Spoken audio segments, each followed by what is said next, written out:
ગયા વખતે આપણે 7 શ્લોક સુધી અધ્યયન કર્યું હતું. માર્ગે ન સર્વોતઃ પ્રવાહાદ્ધિ ભિન્નો વેદાશ્ચ ભેદતઃ યદા યસ્યેતિ વચનાत् નાહં વેદે રીતિરણાत् માર્ગે કત્વેપી ચેદન્ત્યો તનુ ભક્ત્યા ગમો મતો ન તદ્યુક્તં સૂત્રતો હિ ભિન્નો યુક્ત્યા હિ વૈદિકઃ જીવદેહ કૃતિનાંચ ભિન્નત્વં નિત્યતા શ્રુતે યથા તદ્વદ પુષ્ટિમાર્ગે દ્વયોરપી નિષેધતઃ પ્રમાણભેદાદ ભિન્નો હિ પુષ્ટિમાર્ગો નિરૂપિત. એમાં ન સર્વોતઃ પ્રવાહાદ્ધિ ભિન્નો વેદાશ્ચ ભેદત, એટલે બધા જીવો છે એ સમાન નથી. એટલા માટે પુષ્ટિ માર્ગ છે એ પ્રવાહ માર્ગથી ભિન્ન છે. અને યદા યસ્યાનુગૃહણાતિ સ ભગવાન આત્મભાવિત સ જહાતિ મતિમ લોકે વેદે ચ પરિનિષ્ઠિત. જ્યારે ભગવાન જેની ઉપર અનુગ્રહ કરે છે ત્યારે લોક અને વેદમાં નિષ્ઠાવાળી પોતાની બુદ્ધિને છોડી દે છે. આ ભાગવતજીના વચનથી અને નાહમ વેદેર ન તપસા ન દાનેન ન ચ ઇજ્જયા શક્ય એવમ વિધો દ્રષ્ટુ દ્રષ્ટવામસી મામ યથા.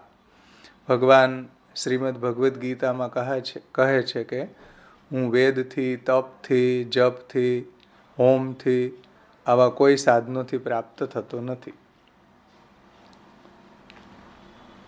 કેવલ અનન્ય ભક્તિથી જ મારી પ્રાપ્તિ થાય છે.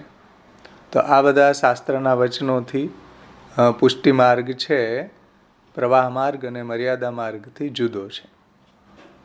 ત્યાર પછી કોઈ એવી શંકા ઉઠાવે છે કે ભાઈ ભક્તિ માર્ગ એક છે અને બીજા બે જે માર્ગો છે મર્યાદા માર્ગ અને પ્રવાહ માર્ગ છે એ ભક્તિ માર્ગના અંગરૂપ છે, એવું માનવામાં શું વાંધો? તો શ્રી મહાપ્રભુજી કહે છે કે ન તદયુક્તમ, આવું કોઈ માનતા હોય તો એ યોગ્ય નથી. કારણ કે સૂત્રથી અને યુક્તિથી પુષ્ટિ માર્ગ છે પ્રવાહ માર્ગ અને મર્યાદા માર્ગથી જુદો જ માર્ગ છે. ત્યાર પછી જેવી રીતના પુષ્ટિ માર્ગમાં જીવ, દેહ અને ક્રિયાનું મર્યાદા માર્ગ અને પ્રવાહ માર્ગથી એનું જુદાપણું અને એની નિત્યતા શ્રુતિથી સિદ્ધ છે. અને યથા તદ્વદ પુષ્ટિ માર્ગે દ્વયોરપી નિષેધત, એટલે જે રીતના ભગવાનની પ્રાપ્તિ પુષ્ટિ માર્ગમાં થાય છે એવી રીતે ભગવાનની પ્રાપ્તિ પ્રવાહ માર્ગ અને મર્યાદા માર્ગમાં થતી નથી. દ્વયોરપી નિષેધત, એવું શ્રી મહાપ્રભુજી કહે છે કે જેવી સુખપૂર્વક પ્રાપ્તિ પુષ્ટિ ભક્તિ માર્ગમાં થાય છે એવી મર્યાદા માર્ગમાં થતી નથી. તો પ્રવાહ માર્ગનો તો કોઈ પ્રશ્ન જ નથી. એટલે શ્રીમદ ભાગવતજીમાં સુખદેવજી કહે છે કે નાયમ સુખાપો ભગવાન દેહિનામ ગોપિકાસુત, નાયમ સુખાપો ભગવાન દેહિનામ ગોપિકાસુત. જેવા સુખથી ભગવાનની પ્રાપ્તિ ભક્તિ માર્ગમાં થાય છે એવી સુખથી ભગવાનની પ્રાપ્તિ કર્મ માર્ગ કે જ્ઞાન માર્ગમાં થતી નથી. નાયમ સુખાપો ભગવાન દેહિનામ ગોપિકાસુત આત્મપોતાનામ. આત્માને જે નાવ બનાવી અને ભવસાગરને તરવા માટે જાય છે એવા જ્ઞાનીઓને પણ ભગવાનની પ્રાપ્તિ સુખપૂર્વક થતી નથી, જેવી સુખપૂર્વક ભગવત પ્રાપ્તિ ભક્તિ માર્ગીઓને થાય છે. જ્ઞાનીનામ ચાત્મપોતાનામ યથા ભક્તિ મતામિહ, એવું ત્યાં સુખદેવજી ભાગવતજીમાં કહે છે. તો આ બધા પ્રમાણોથી શ્રી મહાપ્રભુજી આપણને એ વાત સમજાવે છે કે પુષ્ટિ ભક્તિ માર્ગ છે પ્રવાહ માર્ગ અને મર્યાદા માર્ગથી જુદો છે. હવે શ્રી મહાપ્રભુજી પુષ્ટિ પ્રવાહ મર્યાદાના ભિન્ન ભિન્ન સર્ગોનું વર્ણન કરે છે. સર્ગભેદમ પ્રવક્ષ્યામિ સ્વરૂપાંગ ક્રિયાયુતમ ઈચ્છા માત્રેણ મનસા પ્રવાહમ સૃષ્ટવાન હરિ વચસા વેદમાર્ગમ હિ પુષ્ટિકાયેન નિશ્ચય.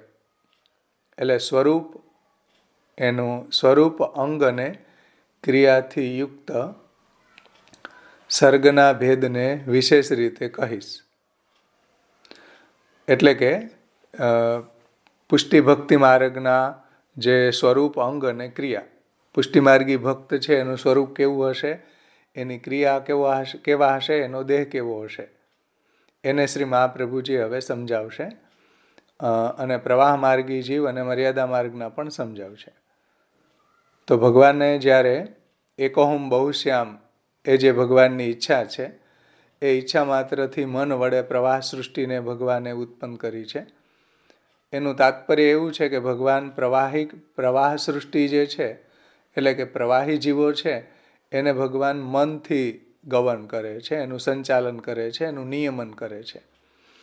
અને જે મર્યાદા માર્ગી જીવો છે એનું નિયમન ભગવાન વેદથી કરે છે. અને જે પુષ્ટિમાર્ગી ભક્તો છે એનું નિયમન કે એનું સંચાલન ભગવાન કાયાથી કરે છે. આ રીતના આને સમજવાનું છે. કોઈ મનની અંદરથી પ્રવાહી જીવો ઉત્પન્ન થયા, કે વાણીમાંથી મર્યાદા જીવો ઉત્પન્ન થયા, અને કાયામાંથી પુષ્ટિ જીવો પ્રગટ થઈ ગયા, એવું અહીંયા તાત્પર્ય નથી. એટલે અહીંયા વાચનિક અર્થ નહીં સમજીને એનો આધ્યાત્મિક અર્થ સમજવાનો છે. સમજાણી ને વાત? વાચનિક અર્થ તો એવો જ થાય કે મનમાંથી પ્રવાહી જીવ ઉત્પન્ન થયા, વાણીમાંથી મર્યાદા જીવ ઉત્પન્ન થયા, અને કાયામાંથી પુષ્ટિ જીવ ઉત્પન્ન થયા.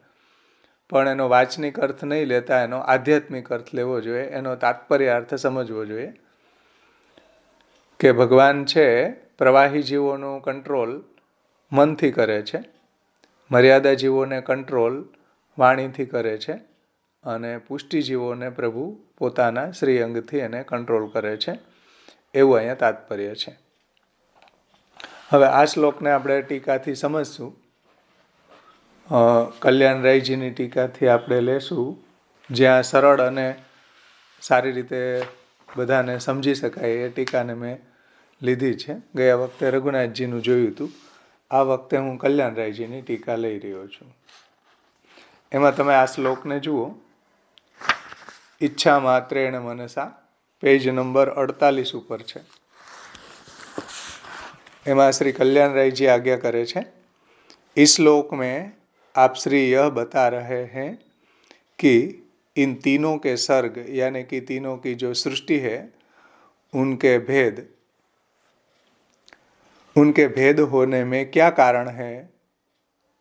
આ ઉત્થાનિકા છે કે ત્રણેય સૃષ્ટિની અંદર એની અંદર આવો ભેદ હોવામાં કારણ શું છે.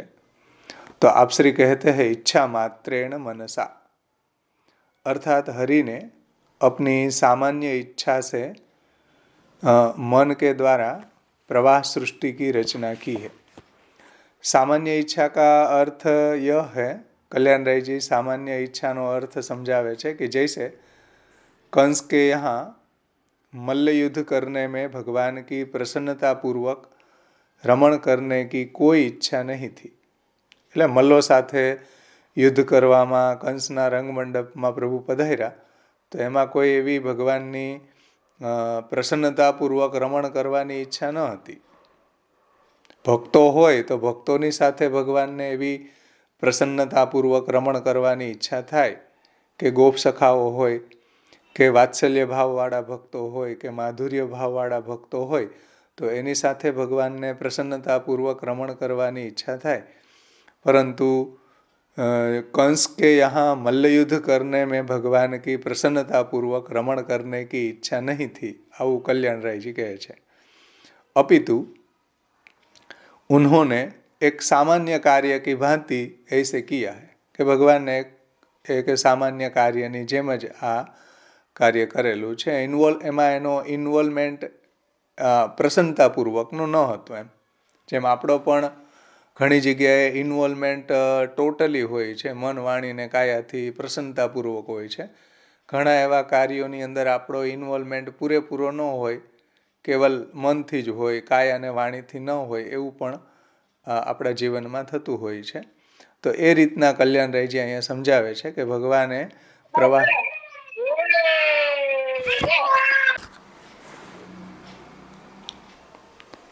तो सामान्य कार्य की भांति भगवान ने यह कार्य किया है। ठीक वैसे ही एक सामान्य इच्छा से भगवान ने प्रवाह सृष्टि की रचना की है। સમજમાં આવ્યું ને? એમાં પ્રભુનો ઇન્વોલ્વમેન્ટ એટલો નથી અને એ બાબતમાં ભગવાને એને એક જેમ આપણે કોઈ સાધન હોય એને આપણે ફેક્ટરી હોય એને ચાલુ કરી દે તો એ એની રીતે ચાલ્યા કરે, પછી એમાં મન કે વાણી કે કાયા આ બધું એમાં ઇન્વોલ્વમેન્ટ ન થાય. એવી રીતના પ્રવાહી સૃષ્ટિ છે ભગવાને રચી છે, એને એ રીતના પ્રભુ ગવર્ન કરે છે અને એનો નિર્ણય નહીં લેવો કાંઈ, એમાં ભગવાનને ઇન્વોલ્વ નહીં થવું, એ જ અભિગમ છે. નિર્ણય ન લેવો એ જ ભગવાનનો નિર્ણય છે. નો ડિસિઝન ઇઝ માય ડિસિઝન, એ પ્રવાહી સૃષ્ટિ પ્રત્યેનો પ્રભુનો અભિગમ છે.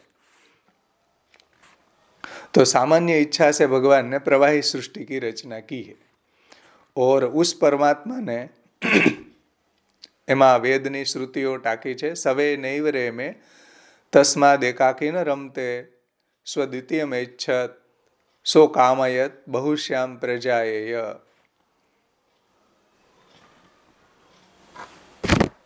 કે उस परमात्मा ने कामना की कि मैं अनेक हो जाऊं. તૈતરી ઉપનિષદમાં ભગવાને કહ્યું છે કે હું એકમાંથી અનેક થઈ જાઉં. इस श्रुति के अनुसार भगवान ने वचसा अर्थात वेद वाणी से वेद मार्ग की सृष्टि प्रकट की, यानी कि मर्यादा मार्ग प्रकट किया. और कायेन अर्थात भगवान ने अपने स्वरूप द्वारा पुष्टि जीवों की सृष्टि उत्पन्न की. जैसे कि सवे नैवरे में तस्माद एकाकी न रमते स्वद्वितीय में इच्छत, भगवाने एकला रमण नहीं करता, अतः ब्रह्म ने दूसरे की इच्छा की और वह उतना ही बन गया. એટલે ભગવાને જે યહ ક્રીડતીની લીલા છે કે જેમાં પ્રભુ જ પોતે રૂપ નામ વિભેદેન જગત ક્રીડતી યોયત, એમાં યહ ક્રીડતીની લીલામાં ભગવાન જ બધા નામ રૂપ લઈને ક્રીડા કરે છે. એ સંદર્ભ અહીંયા કલ્યાણરાયજી સમજાવી રહ્યા છે. इत्यादि श्रुतियों में कहा गया है, अतएव वाराह पुराण में वह शुद्ध पुष्टि मार्गी सृष्टि विधाता की सृष्टि से कोई भिन्न सृष्टि है. वराह पुराणમાં એવું વાક્ય પણ આવે છે કે પુષ્ટિ સૃષ્ટિ જે છે એ કોઈ ભિન્ન સૃષ્ટિ છે, જે બ્રહ્માજીની સૃષ્ટિથી કોઈ એક વિલક્ષણ સૃષ્ટિ છે. शुद्ध पुष्टि मार्गी सृष्टि विधाता की सृष्टि से कोई भिन्न यानी कि अलग सृष्टि है, यह कहा गया है. तो आ शुद्ध पुष्टिना संदर्भમાં વાત છે. अथवा तो पुष्टि कायेन निश्चय इत्यादि शब्दों का ये अर्थ है कि भगवान ने व्रज में स्वयं आविर्भूत होकर भक्तों द्वारा अपनी सेवा कराने के लिए पुष्टि मार्ग को प्रकट किया है. आ बीजो अर्थ કર્યો છે પુષ્ટિ કાયન નિશ્ચયનો. पुष्टि कायन निश्चय એટલે भगवान ने व्रज में स्वयं आविर्भूत होकर भक्तों द्वारा अपनी सेवा कराने के लिए पुष्टि मार्ग को प्रकट किया है. पुष्टि मार्ग भगवाने શા માટે પ્રગટ કર્યો છે? પોતાની સેવા માટે, अपनी सेवा के लिए. मधुभित सेवाख्य वर्तमाद भूतम, જે ગુસાઈજી પણ શ્રી વલ્લભાષ્ટક સ્ફુરત કૃષ્ણ પ્રેમામૃતમાં આજ્ઞા કરે છે. તો આ શ્લોકનો અહીંયા આધ્યાત્મિક અર્થ એ રીતના સમજવો જોઈએ. શ્યામબાવાશ્રીએ એ રીતના સમજાવ્યો છે ષોડશ ગ્રંથ પરિચયમાં, અને પુષ્ટિ પ્રવાહ મર્યાદા ભેદ ઉપર આપનું જે પ્રવચન છે એમાં એને આ રીતના સમજાવ્યો છે કે ભગવાન પ્રવાહી જીવોને મનથી ગવન કરે છે, એનું સંચાલન કે નિયમન કરે છે. મર્યાદા જીવોને ભગવાન વાણી દ્વારા વેદ દ્વારા એનું સંચાલન નિયમન કે ગવન કરે છે, અને પુષ્ટિજીવોને પ્રભુ કાયાથી એને ગવન કરે છે, સંચાલન કરે છે, નિયમન કરે છે. સમજમાં આવ્યું ને? કોઈને કઈ પ્રશ્ન છે આ શ્લોકમાં? તો પૂછી શકે. હા ભાવેશભાઈ, જય શ્રી કૃષ્ણ. જય શ્રી કૃષ્ણ. મનનું નિયમન કરે તેને કેવી રીતે સમજવાનું છે? વાણીથી તો આપણે સમજ્યા વેદ છે, રૂપથી સ્વરૂપ સેવા સમજી શકીએ, પણ મનથી આપણે કયું એ નહીં સમજાયું. એનો વિસ્તાર કરશો? હા, તો મનથી ભગવાને એને પ્રગટ બધી કરી દીધી. પ્રગટ તો આમ તો બધા યથાને ક્ષુદ્રા વિસ્ફુલિંગા વિચરંતી, જેવી રીતના અગ્નિમાંથી તણખલાવો પ્રગટ થાય એ જ રીતના બધા જીવો તો પ્રગટ થયા છે. પણ એને પ્રભુ મનથી ગવન કરે છે, એટલે કે મનથી પ્રભુ એને એવું વિચારે છે કે આના પ્રત્યે કંઈ નિર્ણય નહીં લેવો, એ જ ભગવાનનો નિર્ણય છે. એ સૃષ્ટિ ચાલ્યા કરે એના કર્મ પ્રમાણે. જે ભગવાને ગીતાજીમાં આના પછીનો જે શ્લોક આવશે એમાં સમજાવશે કે આસુરીઓની માપનના મૂઢા જન્મની મામ અપ્રાપ્યેવ કોંતે તતો યાંતિ અધમામ ગતિ. આવા આસુરી જીવો છે વારંવાર જન્મવું અને મરવું એના ચક્રમાં ફર્યા કરે છે, અને એને ક્યારેય આસુરીઓની માપનના મૂઢા જન્મની મામ અપ્રાપ્યેવ, ભગવાનની એને ક્યારેય પ્રાપ્તિ થતી નથી. મામ અપ્રાપ્યેવ કૌંતેય તતો યાંતિ અધમામ ગતિ, એવી અધમ ગતિને પ્રાપ્ત કર્યા કરશે. આવી ભગવાનની મનથી ઈચ્છા છે, મનની આવી ઈચ્છા છે. તો ભગવાનની ઈચ્છા પણ સત્ય છે ને. ભગવાન જેવું મનથી વિચારે એવું થયા કરે. ભગવાન સત્ય સંકલ્પ છે. ક્યારેક તો પ્રાપ્ત કરી શકશે, સ્વરૂપ વાળા ક્યારેક પ્રાપ્ત કરી શકશે, એટલે પુષ્ટિ જીવો. પણ મનથી કરેલા આ લોકો જે છે પ્રવાહી જીવો, એ તો ક્યારેય બી પ્રાપ્ત કે એવી પ્રભુની મનથી ઈચ્છા છે. હા, એટલે ભગવાને એ મનથી ઈચ્છા શું છે એ દૈવાસુર સંપદ વિભાગ યોગમાં ભગવાને આ વાતને સમજાવી છે કે આ ત્રુતિ માર્ગમાં એની સ્થિતિ થાવ, એ જન્મા કરે, મર્યા કરે, આ સંસારની અંદર એ લોકો વિષયાશક્તિમાં ફસાયેલા રહે, આવી જ ભગવાનની ઈચ્છા છે. એટલે એનું જીવન જ એવું હશે, એવી ભગવાનની મનથી ઈચ્છા છે. એટલે એવું જ થતું રહેશે એમ. એ ક્યારેય ભગવાનનું ભજન કરી નહીં શકે. તમે એને બ્રહ્મસંબંધ આપી દો અને પુષ્ટિ માર્ગમાં લઈ આવો તો એ અહીંયા પુષ્ટિ માર્ગમાં આવીને ઉધમ કરશે, પણ ભજન નહીં કરે. એટલે આવા પ્રવાહી જીવોને બ્રહ્મસંબંધ આપવાનો જોઈએ. ભગવાનની ઈચ્છાથી વિરુદ્ધ વાત છે, મહાપ્રભુજીના સિદ્ધાંતથી વિરુદ્ધ વાત છે. ભગવાને જે હેતુથી પ્રવાહી જીવોનું નિર્માણ કર્યું છે ત્યાં જ સ્વસ્થ રહી શકશે, અને ત્યાં એ રે તો જ એની ભલાઈ છે. સમજમાં આવ્યું ને? એટલે પ્રવાહી જીવો છે એ સંસારમાં રહે એમાં જ એનું ભલું છે, એમાં જ એ સ્વસ્થ રહી શકશે.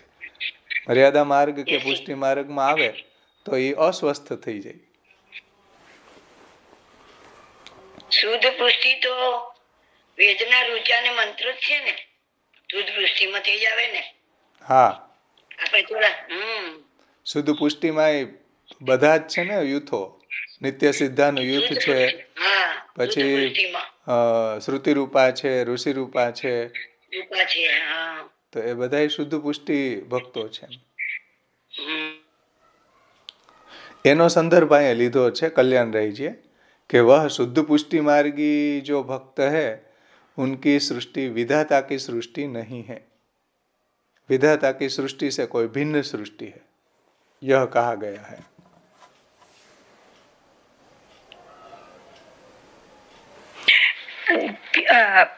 જય શ્રી કૃષ્ણ ભાવેશભાઈ. વરાહ પુરાણમાં શુદ્ધ પુષ્ટિનું વર્ણન કર્યું છે, તે વખતે શુદ્ધ પુષ્ટિનું કેવી રીતે મને સમજમાં આવી? કેમ? પુરાણો જે છે, હા, પુરાણોમાં શુદ્ધ પુષ્ટિનું એટલે મને સમજમાં નહીં આવ્યું. પુરાણો અને વેદ એ તો ત્રણેય કાલનું વર્ણન કરે છે, ભૂત, ભવિષ્ય અને વર્તમાન.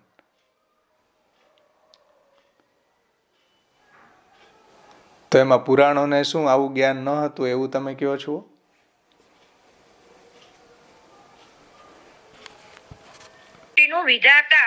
વિધાતા વાળી જે લેંગ્વેજ મને ખબર ના પડી.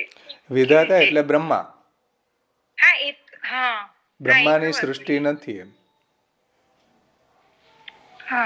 અને આપણા એંગલથી સમજવું હોય તો બ્રહ્માજી જે છે કે શિવજી છે એ પુષ્ટિજીવોને ગવન નથી કરતા.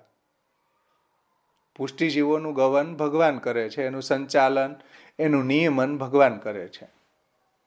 એટલે કામચારસ્તુ લોકેસ્મિન બ્રહ્મા દિભ્યો ન ચાન્યથા પરમાનંદ રૂપે તું કૃષ્ણ સ્વાત્મની નિશ્ચય. કે જેને કામચાર હોય, મતલબ કે કંઈ કામના હોય, એ આવા દેવી દેવતાઓ પાસેથી પૂરી કરી શકે છે. પરંતુ જેને ભગવદ પ્રાપ્તિ કરવી હોય, ભગવદ આનંદની પ્રાપ્તિ કરવી હોય, એ તો ભગવાનથી જ પ્રાપ્ત થાય.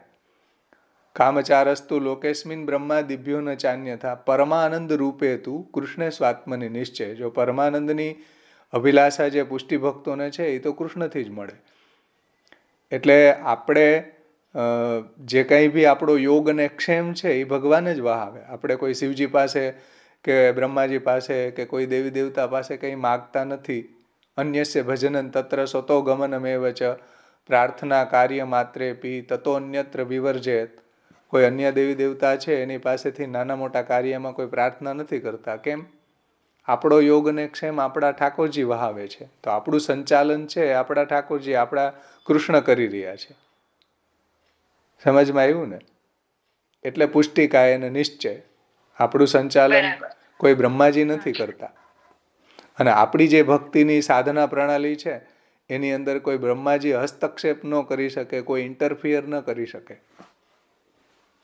ભગવાન જેવી રીતના આપણને ફલદાન કરવાની ઈચ્છા કરે, એમાં કોઈ વચ્ચે હસ્તક્ષેપ કરવાનું સામર્થ્ય કોઈનામાં નથી. એટલે પુષ્ટિજીવો છે એનું સંચાલન ભગવાન જ કરે છે. એવું ભગવાન પોતે ગીતાજીમાં કહે છે કે અનન્યાશ્ચિંતયંતો એ મામ્યે જના પર્યુપાસતે તેસામ નિત્યામ ઉભિયુક્તાનામ યોગક્ષેમમ વહામ્યહમ. મારું જે અનન્યતાથી મારું ભજન કરે છે એનો યોગ અને ક્ષેમ હું જ વહાવું છું. એટલે એને જોઈતી વસ્તુ હું જ મેળવી આપું છું, યોગ, અને ક્ષેમ એટલે એનું રક્ષણ પણ હું જ કરું છું બધી તરફથી. તો ભગવાન છે પુષ્ટિ ભક્તોનું નિયમન પોતે કરે છે. બરાબર, સુંદર. લોકની અંદર આપણે એવું જોઈએ છીએ કે જેની સાથે આપણા એવા રિલેશનો ન હોય એને આપણે કઈ રીતના ગવન કરીએ. એને કાંઈ વસ્તુ જોતી હોય કે એવું કાંઈ આપણા નજીકના રિલેટિવ ન હોય તો આપણે કોઈ નોકર દ્વારા કે ફોન દ્વારા પતાવી દેતા હોય. સમજમાં આવે ને? અને અમુક જે એવા હોય સગા કે આપણે ઘરે આવે તો એની આપણે આગતા સ્વાગતા કરી દેતા હોય, એ મર્યાદા સૃષ્ટિ છે. ફોન દ્વારા જે પતાવી દેતા હોય એ પ્રવાહી સૃષ્ટિ છે. અને ઘણા એવા આપણા વૈષ્ણવો આવે આપણા, તો આપણે એને પ્રેમપૂર્વક ભગવત ભક્તોની આપણે આગતા સ્વાગતા કરીએ તો એમાં આપણો ટોટલી ઇન્વોલ્વમેન્ટ હોય, તો એ પુષ્ટિ સૃષ્ટિ છે. એ રીતે પણ તમે સમજી શકો. સમજમાં આવે ને વાત? હા, બરાબર. સરસ. ચાલો, બીજા કોઈને કઈ પ્રશ્ન છે આમાં? ભાવેશભાઈ. હા, બોલો.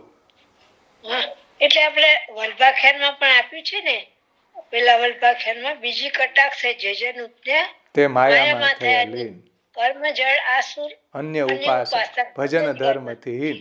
એ પ્રવાહી માટે જ આવે ને? હા, બરાબર, રાઈટ. પ્રવાહી સૃષ્ટિનું જ વર્ણન છે. દૈવી આસુરી બે ઉપજાવી પ્રભુ મન કરી વિચાર, એમાં આવે ને વલ્ભાખ્યાનમાં એ જ વર્ણન છે. ભક્તિ સુંદરી ને માયા દાસી બે મુહૂર્ત પ્રગટા. હા. ચલો, બીજા કોઈને? નહીતર આગળનો શ્લોક લે.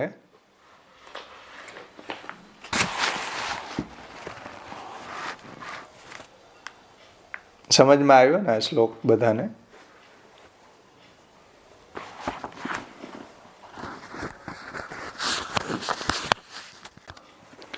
હવે ત્રિવિધ સર્ગનું વર્ણન કરે છે શ્રી મહાપ્રભુજી. તાનહમ દ્વિશતો વાક્યાત ભિન્ના જીવા પ્રવાહિણ અતઃ એવેતરો ભિન્નો શાંતો મોક્ષ પ્રવેશતઃ. એટલે તાનહમ દ્વિશતો વાક્યાત, આ શ્રીમદ ભગવદ્ ગીતાજીનું વાક્ય છે. જુઓ, 16મો અધ્યાયના 19મો શ્લોક છે સાહેબ. તાનહમ દ્વિશતો, જે ઇન્વર્ટેડ કોમાં મૂકેલો છે એ ભગવદ્ ગીતાનું કોટેશન છે. તો તાનહમ દ્વિશતો ત્વાનમ દ્વિશતઃ ક્રૂરાન સંસારેષુ નરાધમાન ક્ષિપામી અજસ્રમ અશુભાન આસુરી સ્વેવ યોનિષુ.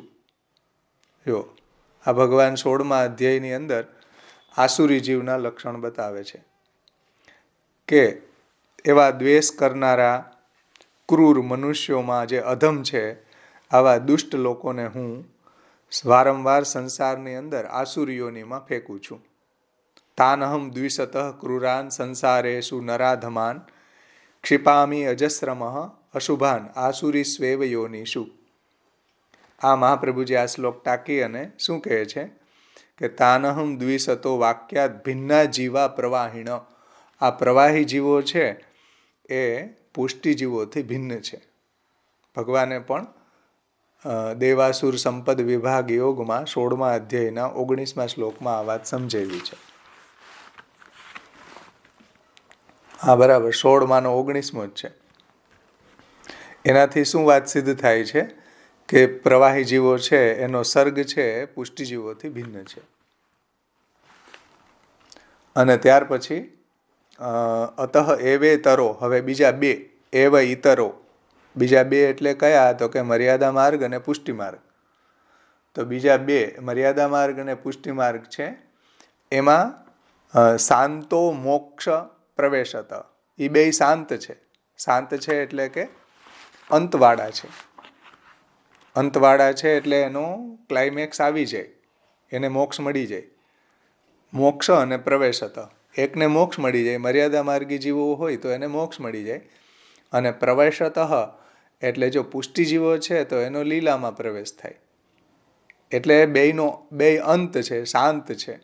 શાંત એટલે આમ શાંત નહીં હો, અંતવાળા, અંત. એટલે એનો મોક્ષ દ્વારા અને ભગવત પ્રાપ્તિ દ્વારા, મર્યાદા જીવ હોય તો એને મોક્ષ મળી જાય, અને પુષ્ટિ જીવ હોય તો એને નિત્યલીલામાં પ્રવેશત, એવો શબ્દ મહાપ્રભુજીએ મૂક્યો છે. મોક્ષ પ્રવેશત અતઃ એવેતરો, બીજા બે જીવો મર્યાદા જીવ અને પુષ્ટિ જીવમાં શાંતો એટલે અંતવાળા છે. કારણ કે પ્રવાહી જીવો છે એ અંત વગરના છે. પ્રવાહી જીવો છે એનો ક્યારેય પ્રલય સુધી અંત નથી આવતો. એ જન્મ મરણમાં ફર્યા જ કરે છે. એનો ત્રુટિ માર્ગમાં એની ગતિ થાય છે. એટલે પ્રવાહી જીવોનો અંત નથી. સમજમાં આવી ને વાત? પ્રવાહી જીવો છે એનો અંત જ નથી પ્રલય સુધી. પ્રલય પર્યંત એ ભટકતા જ રહે છે સંસારમાં. સંસારમાં આવે, એવા કર્મ કરે, આસુરીઓનીમાં આવે, દ્વેષ કરવાવાળા ક્રૂર નરાધમ આવા જીવો છે એને વારંવાર સંસારમાં આવે, પછી નરકમાં જાય, નરક ભોગવીને પાછા એ લાખો યોનિમાં ફરે, ફરી પાછો મનુષ્ય દેહ મળે, ફરી પાછા જન્મે, ફરી પાછા એવા જ કાર્યો કરે, ફરી પાછા નરકમાં જાય. આવો એની ત્રુટિ માર્ગમાં ગતિ થાય. એટલે એ અંત નથી, એ શાંતો ન કહેવાય. શ્રી મહાપ્રભુજી એમ કહે છે કે આ બે જીવો છે, મર્યાદા જીવ અને પુષ્ટિજીવી, એ શાંતો છે. અને મોક્ષ પ્રવેશત, મર્યાદા જીવનો મોક્ષ થઈ જાય છે, અને પુષ્ટિજીવ છે એનો લીલામાં પ્રવેશ થઈ જાય છે. એટલે એ શાંત છે, અંતવાળા છે. એટલા માટે પ્રવાહી જીવથી એનો ભેદ બતાવે છે. હવે એની આપણે ટીકા જોઈએ કલ્યાણરાયજીના શબ્દોમાં. શ્રી કલ્યાણરાયજી आज्ञा करे छे, इस श्लोक में आचार्य चरणों पुष्टि एवं मर्यादा से भिन्न प्रवाही जीवों के विषय में प्रमाण पूर्वक कहते हैं. भूत सर्ग यानी कि प्राणियों की सृष्टि है कि तानहम द्विषतो वाक्यात भिन्ना जीवा प्रवाहिण.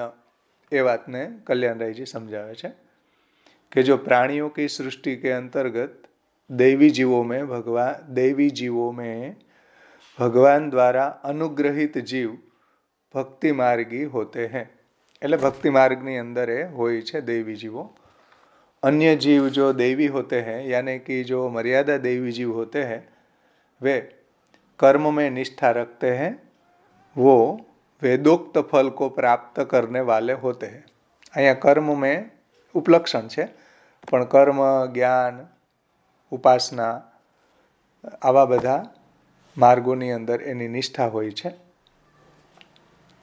और वो વેદોક્ત ફલ કો પ્રાપ્ત કરે હે. વેદમાં બતાવેલા જે ફલ છે, મોક્ષ છે, કર્મ માર્ગની અંદર હોય તો આત્મસુખ છે, સકામ કર્મ કરતા હોય તો સ્વર્ગ લોકની પ્રાપ્તિ થાય છે, એવા વેદ માર્ગની અંદર એના ફલો બતાવ્યા છે, એને પ્રાપ્ત કરે છે.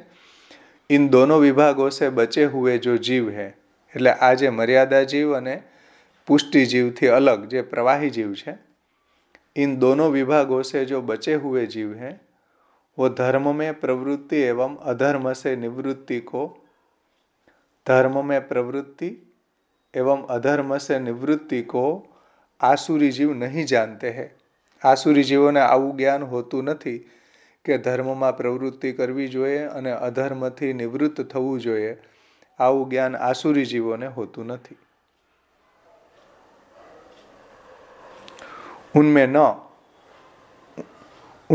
न अंतःकरण की शुद्धि होती है और न सदाचार होता है. એની અંદર કોઈ અંતઃકરણની શુદ્ધિ ન હોય, એનું અંતઃકરણ તામસ હોય, પછી એની અંદર કોઈ શાસ્ત્રમાં બતાવેલો સદાચાર ન હોય, શાસ્ત્રી ધર્મનું પાલન ન કરતા હોય, ઓર ન સત્ય ही होता है, અને એના જીવનમાં સત્ય પણ ન હોય, અસત્ય જ બોલતા હોય હંમેશા અને અસત્ય જ કાર્ય કરતા હોય. આવું શ્રીમદ ભગવદ્ ગીતાનો આ શ્લોક છે, 16મા અધ્યાયનો 7મો શ્લોક છે. પ્રવૃત્તિંચ નિવૃત્તિંચ ઇતિ આરભ્ય, ત્યાંથી લઈને 16મા અધ્યાયનો 7મો શ્લોક છે. इस वाक्य से आरंभ करके आसुरी जीव सच्चे धर्म की निंदा करते हैं. निंदा करते हुए मुझ परमेश्वर से द्वेष करते हैं, અને ભગવાનનો દ્વેષ કરવાવાળા હોય છે. એ 16મા અધ્યાયનો 18મો શ્લોક. ત્યાં સુધી પ્રવાહી જીવોનું વર્ણન છે. જે મહાપ્રભુજી અહીંયા તાનહમ દ્વિશતો વાક્યાત ભિન્ના જીવા પ્રવાહીણ એ જે શ્લોક ટાંકે છે એનો જ વિસ્તાર કલ્યાણરાયજી એ રીતના સમજાવે છે કે 7મા શ્લોકથી લઈને 18મા શ્લોક સુધીમાં પ્રવાહી જીવોનું વર્ણન છે. એ શ્લોકો પણ આપણે થોડુંક દ્રષ્ટિ ભગવદ્ ગીતામાં કરવી જોઈએ તો આપણને પ્રવાહી જીવોનું પણ જ્ઞાન થાય. કારણ કે ઘણી વખત આપણી અંદર એ આસુરાવેશના કારણે એવા પ્રવાહી લક્ષણો આપણામાં પ્રગટ થતા હોય છે. તો એવા પ્રવાહી લક્ષણો આપણામાં પ્રગટ ન થાય એટલે એ લક્ષણોને સમજવા જોઈએ. ભગવાને 16મા અધ્યાયમાં આ વાતને સમજાવી છે. 7મા શ્લોકથી લઈને પ્રવૃત્તિંચ નિવૃત્તિંચ જના ન વિદુરાસુરા ન શૌચમ નાપી આચારો ન નાપી ચ આચારો ન સત્યમ તેષુ વિદ્યતે. ભગવદ્ ગીતા કોઈની પાસે હોય તો તમે ખોલીને જુઓ. આપણે ટીકા નહીં લે પણ આસુરી જીવોના લક્ષણો કેવા હોય એ અહીંયા કલ્યાણરાયજી સમજાવે છે. 7 શ્લોકથી લઈને એણે કહ્યું છે 18 શ્લોક સુધી, 7થી 18માં. એમાં 7મા શ્લોકમાં ભગવાન કહે છે કે આસુરીજનો છે પ્રવૃત્તિ અને નિવૃત્તિને જાણતા નથી. પ્રવૃત્તિ અને નિવૃત્તિ એટલે શું? કલ્યાણરાયજીએ એવો અર્થ કર્યો કે ધર્મમાં પ્રવૃત્તિ અને અધર્મથી નિવૃત્તિ, આવું એ જાણતા નથી. ભગવદ્ ગીતાની ટીકામાં પ્રવૃત્તિ અને નિવૃત્તિ એટલે પ્રવૃત્તિ માર્ગ જે કર્મકાંડ બતાવ્યો છે પ્રથમ પૂર્વકાંડમાં, અને જ્ઞાનકાંડમાં જે નિવૃત્તિ માર્ગ બતાવ્યો છે એને એ જાણતા નથી. એ રીતે પણ સમજી શકીએ. તેઓમાં શૌચ એટલે પવિત્રતા વગેરે કે સદાચાર વગેરે કે સત્ય વગેરે હોતું નથી. પછી એના લક્ષણો કેવા હોય છે? અસત્યમ અપ્રતિષ્ઠિતમ તે જગદ આહુર અનીશ્વરમ અપરસ્પરમ સંભૂત કિમન્યત કામ હેતુકમ. એ આ જગતને કેવું માને છે? તેઓ જગતને અસત્ય માને છે, અપ્રતિષ્ઠિત માને છે, માયિક માને છે, મિથ્યા માને છે, અનિશ્વરવાદી અનિશ્વર માને છે. આ જગત ઈશ્વર જેવું કંઈ તત્વ છે જ નહીં એવું માને છે પ્રવાહી જીવો. પ્રકૃતિ ને પુરુષના સંયોગથી ઉત્પન્ન થયેલું છે એવું માને છે. અને કામથી આ બધું ઉત્પન્ન થયું છે, કામ જ એનો હેતુ છે. જેમ પ્રજા ઉત્પન્ન થાય કામથી, એવી રીતના પ્રકૃતિ ને પુરુષના સંયોગથી આ જગત ઉત્પન્ન થયું છે એવું એ લોકો માને છે. ભગવાન આના કરતા છે એવું માનતા નથી.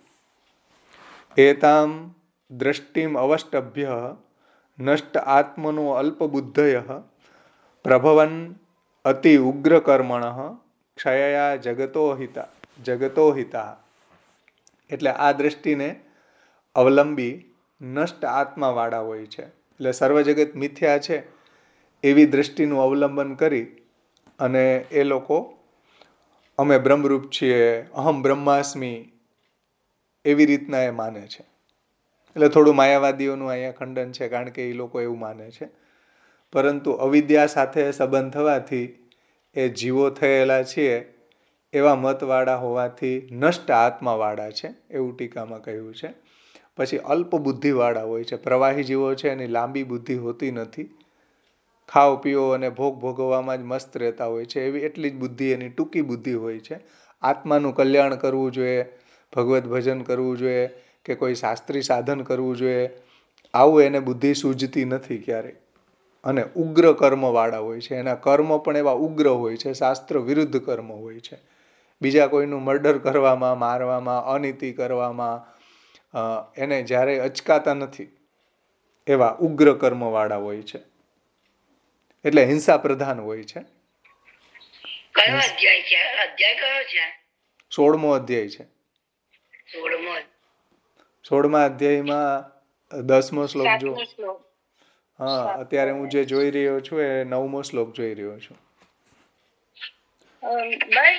સાતમામાં જે પ્રવૃત્તિ અને એ તો થઈ ગયો ને, બે રીતે સમજાવ્યું. કલ્યાણરાયજી એમ સમજાવ્યું, પ્રવૃત્તિ એટલે જે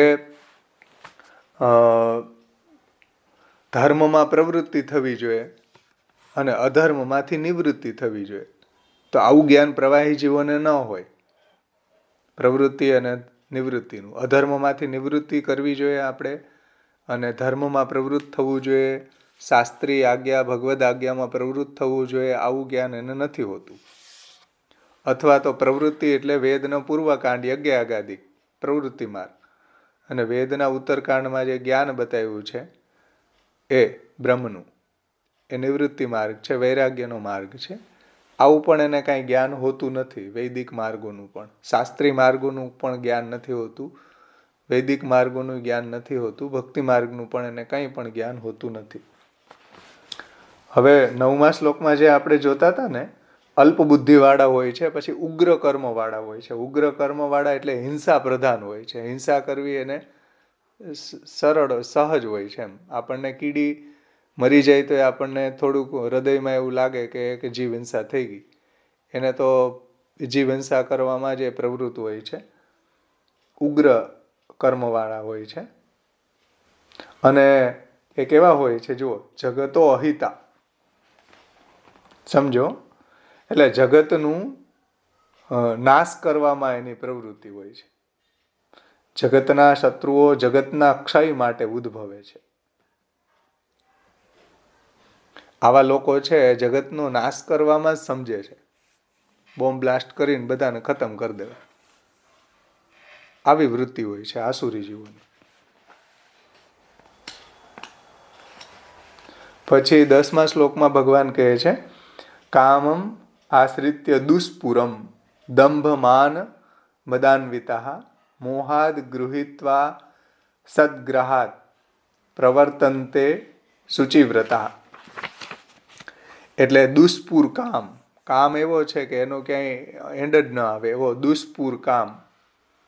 એ કામનો આશ્રય કરીને દંભ, માન અને મદવાળા થઈને અપવિત્ર આચરણ કરવાવાળા મોહથી દુષ્ટ આગ્રહનું ગ્રહણ કરીને પ્રવર્તે છે. એટલે દંભ કરતા હોય છે. કામને સેટિસ્ફાય કરવા માટે એ દંભ કરે, માન કરે, મદવાળા હોય, અહંકારવાળા હોય અને અપવિત્ર હોય, શાસ્ત્ર વિરુદ્ધ આચરણ કરવાવાળા હોય અને દુષ્ટ આગ્રહવાળા હોય. સમજમાં આવ્યું ને? અને આ બધા પ્રવાહી જીવોના લક્ષણ છે. પછી 11મા શ્લોકમાં કહે છે, ચિંતામ અપરિમેયામ ચ પ્રલયાંતામ ઉપાશ્રિતા કામોપભોગ પરમા એતાવદ ઇતિ નિશ્ચિતા. એટલે કે અપરિમેય એટલે કે અગણિત અને પ્રલય સમયે અંત આવે એવી ચિંતાઓનો આશ્રય કરનારા હોય છે. કેવી કેવી ચિંતાઓ કરે કે એનો કોઈ એન્ડ જ ન આવે એવી ચિંતા લઈને બેઠા હોય. પ્રલય સમયે અંત આવે એવી ચિંતાનો આશ્રય કરનારા હોય છે કે છોકરાનું લગ્ન થશે કે નહીં, છોકરાને પછી નોકરી મળશે કે નહીં, એના છોકરાનું શું થશે, એના છોકરાનું શું થશે. કેટલી બધી ચિંતાઓનો ટોપલો લઈને ભેગી જ ફરતા હોય આ પ્રવાહી જીવો. કેટલું બધું એ લોકો ચિંતાતુર હોય, ડિપ્રેસ હોય. એમ કહે છે, જુઓ, ચિંતામ અપરિમેયામ ચ, અપરિમેય ચિંતાને લઈને બેઠા હોય, કારણ વગર નહીં. એટલે આપણે ત્યાં વર્તમાનમાં જીવતા શીખવાડે છે આપણા આચાર્યો કે ભાઈ વર્તમાનમાં જીવો, કોઈ જાતની કોઈ ચિંતા નહીં કરો. યોગક્ષેમ વહાવા વાળા પ્રભુ છે, જે થવાનું છે તમારાથી કાંઈ નથી થવાનું, ભગવાનની ઈચ્છાથી થવાનું છે. ચિત્તોદ્વેગમ વિધાય આપી હરિર્યદ્યત કરીષ્યતિ તથૈવ તસ્ય લીલેતિ મત્વા ચિંતા ધૃતમ તજેત. આપણને મહાપ્રભુજી ચિંતાને છોડવાનું વાત કરે છે કે ભગવદ્ ભજનમાં એ બાધારૂપ છે. પણ પ્રવાહી જીવો છે એ તો પ્રલય સમયે અંત આવે, એનો જ્યારે અંત આવે ત્યારે ચિંતાનો અંત આવે, એટલી લાંબી ચિંતા લઈને બેઠા હોય. પછી કામના ઉપભોગને પરમ ફલ માનનારા છે. કામનાનો ઉપભોગ કરવો એને જે ફલ માને છે, જે 4 વાક જેવા. યાવત જીવમ સુખ જ જીવે, યાવત જીવમ સુખમ જીવે, દૃઢમ કૃત્વા ધૃતમ પીવેત, ભસ્મીભૂતસ્ય દેહસ્ય પુનરાગમન કુતો. જ્યાં સુધી જીવો ત્યાં સુધી સુખથી જીવો. ઋણમ કૃત્વા ધૃતમ પીવેત, ઋણ કરીને પણ ઘી પીવો અને ભોગ ભોગવો. ભસ્મીભૂતસ્ય દેહસ્ય પુનરાગમન કુતો, અને દેહ ભસ્મીભૂત થઈ ગયો પછી કોણ માગવા આવવાનું છે. સમજો, આ પ્રવાહી જીવોની વૃત્તિ છે કે બીજાનું ઉધાર લઈને પછી દેવું નહીં, પછી એ ભોગ ભોગવવા, પછી ભસ્મીભૂત દેહ થઈ ગયો પછી કોણ માગવા આવવાનું છે. આ પ્રવાહી જીવોની મેન્ટાલિટી છે. એટલે ભોગની અંદર, એટલા કામોપભોગની અંદર આસક્ત હોય છે અને આશાના સેંકડો બંધનોથી બંધાયેલા હોય છે. પછી કામ અને ક્રોધને પરાયણ હોય છે, કામ અને ક્રોધમાં એ પરાયણ હોય છે. કામોપભોગ માટે અન્યાયથી અર્થનો સંચય કરે છે, કામના ઉપભોગ માટે અન્યાયથી પૈસા, અર્થ વગેરે બધું મેળવે છે. અનીતિ કરીને, અન્યાય કરીને, શાસ્ત્ર વિરુદ્ધ આચરણ કરીને એ દ્રવ્ય કમાય છે, પછી એ કામોપભોગ કરે છે. આ બધા પ્રવાહી જીવોને લક્ષણ ભગવાન બતાવે છે. ઇદમ અદ્ય મયા લબ્ધમ ઇદમ પ્રાપ્સ્યતે મનોરથમ ઇદમ અસ્તિદમપી મે ભવિષ્યતિ પુનર્ધનમ. ભવિષ્યતિ પુનર્ધનમ. આજે મેં આ મેળવ્યું, હવે આ મનોરથને હું પ્રાપ્ત કરીશ, આટલી વસ્તુ મેળવી લઈશ, ગાડી લઈ લઈશ, બંગલો લઈ લઈશ, આટલા પ્લોટ લઈ લઈશ, ફ્લેટ લઈ લઈશ, અને આ રીતના હું એનો ભોગ કરીશ. અત્યારે મારી પાસે આટલું ધન છે, ફરીથી પણ મારું ધન આટલું થઈ જશે. આવા વિચારોમાં જ રાજતા હોય દિવસ ને રાત આ પ્રવાહી જીવો. આમાંથી આપણામાં આવા લક્ષણો ક્યારેક ક્યારેક આવી જાય છે બહિર્મુખતાના કારણે, આસુરાવેશના કારણે. એટલે આ લઈ રહ્યો છું કે આપણે આમાંથી સુધરવાનું છે, કે આવા લક્ષણો ક્યાંક આપણામાં તો ઘૂસી નથી જતા ને. કારણ કે આ બધા પ્રવાહી અને આસુરી જીવોના લક્ષણ છે, જે ભગવાન દૈવાસુર સંપદ વિભાગ યોગમાં આસુરી જીવના લક્ષણ બતાવે છે, જે મહાપ્રભુજી અહીંયા કહી રહ્યા છે. તાનહમ દ્વિશતો વાક્યાત ભિન્ના જીવા પ્રવાહીણ. આ વાત આપણે સમજી રહ્યા છે કલ્યાણરાયજીની ટીકાથી. પછી કહે છે, અસો મયા હતઃ શત્રુન હનિષ્યે ચા પરાનપી ઈશ્વરો અહમ અહમ ભોગી સિદ્ધો અહમ બલવાન સુખી. તે શત્રુ મારાથી હણાયો, આ શત્રુને મેં મારી નાખ્યો, બીજા શત્રુને પણ હું હણીશ. હું ઈશ્વર છું. જો પોતાને જ ઈશ્વર માને, હું ઈશ્વર છું, મારું જ ઐશ્વર્ય ચાલવું જોઈએ ઘરમાં, ગામમાં. હું ઈશ્વર છું, ઐશ્વર્ય ભોગવનાર, અને હું સર્વ સિદ્ધિઓથી યુક્ત છું, હું બળવાન છું, હું સુખી છું. આ આસુરી જીવના લક્ષણ છે. આઢ્યો અભિજનવાન અસ્મિ કોન્યોસ્તિ સદૃશો મયા યક્ષે દાસ્યેમી મોદિષ્ય ઇતિ અજ્ઞાન વિમોહિતા. એટલે હું બહુ સમૃદ્ધિવાળો છું, હું બહુ સમૃદ્ધિવાળો છું એવો અહંકારી. હું બહુ ઊંચા અને માનની કૂડવાલો છું. મારા જેવો બીજો દુનિયામાં કોઈ નથી. હું યજ્ઞ કરીશ, હું દાન કરીશ, હું હર્ષને પ્રાપ્ત કરીશ. આવા પ્રકારના અજ્ઞાનથી વધારે મોહ પામેલા આસુરી પુરુષો હોય છે. સમજમાં આવ્યું ને? આ આસુરી જીવના લક્ષણ છે. પછી આગળ કહે છે, અનેક ચિત્ત વિભ્રાંતા મોહજાલ સમાવૃતા પ્રસક્તા કામ ભોગેશુ પતંતી નરકે શુચો. ભગવાન કહે છે 16મા શ્લોકમાં, અનેક સંકલ્પોથી ભ્રાંત થયેલા હોય છે, મોહજાલથી વીંટળાયેલા હોય છે, મોહની જાલમાં ફસાયેલા હોય છે, કામ ભોગમાં આસક્ત થયેલા આસુરી જીવ અપવિત્ર નરકમાં પડે છે. ભગવાન કહે છે પતંતી નરકે શુચો, નરકે અશુચો, એટલે અપવિત્ર નરકની અંદર ઈ જાય છે. આત્મસંભાવિતા 17મો શ્લોક, આત્મસંભાવિતા સ્તબ્ધા ધનમાન મદાન્વિતા યજન્તે નામ યજ્ઞેશ તે દંભેન અવિધિપૂર્વકમ. દંભેના વિધિપૂર્વકમ એટલે કે 2 શ્લોકામાં સાથે છે. અહંકારમ બલમ દર્પ કામમ ક્રોધં ચ સંશ્રિતા મામાત્મ પરદેહેશુ પ્રદ્વિષંતો અભ્યસૂયકા. એટલે પોતે જ પોતાને માન આપનાર અથવા તો આત્મશ્લાઘા કરનાર, આત્મ પ્રશંસા કરનાર, એટલે પોતાની જ વખાણ કરે. આ પ્રવાહી જીવનું લક્ષણ છે. ભક્ત હોય એ ક્યારેય આત્મશ્લાઘા ન કરે. આત્મશ્લાઘા કરવી એ શાસ્ત્રમાં દોષ બતાવ્યો. આત્મશ્લાઘા એટલે શું? પોતાની પ્રશંસા. પછી સ્તબ્ધ હોય છે એટલે અનમ્ર હોય છે, અથવા તો એ મૂઢ હોય છે. અને ધનથી ઉત્પન્ન થતા માન અને મોટાઈ તથા મદવાળા હોય છે. એટલે ધનનો મદ હોય છે, ઊંચા કુલનો મદ હોય છે, લક્ષ્મીનો મદ હોય છે, ઐશ્વર્યનો મદ હોય છે. જન્મ ઐશ્વર્ય શ્રુત શ્રીભી એધમાન મદહ પુમાન, એવા ઘણા બધા મદો એની અંદર હોય છે.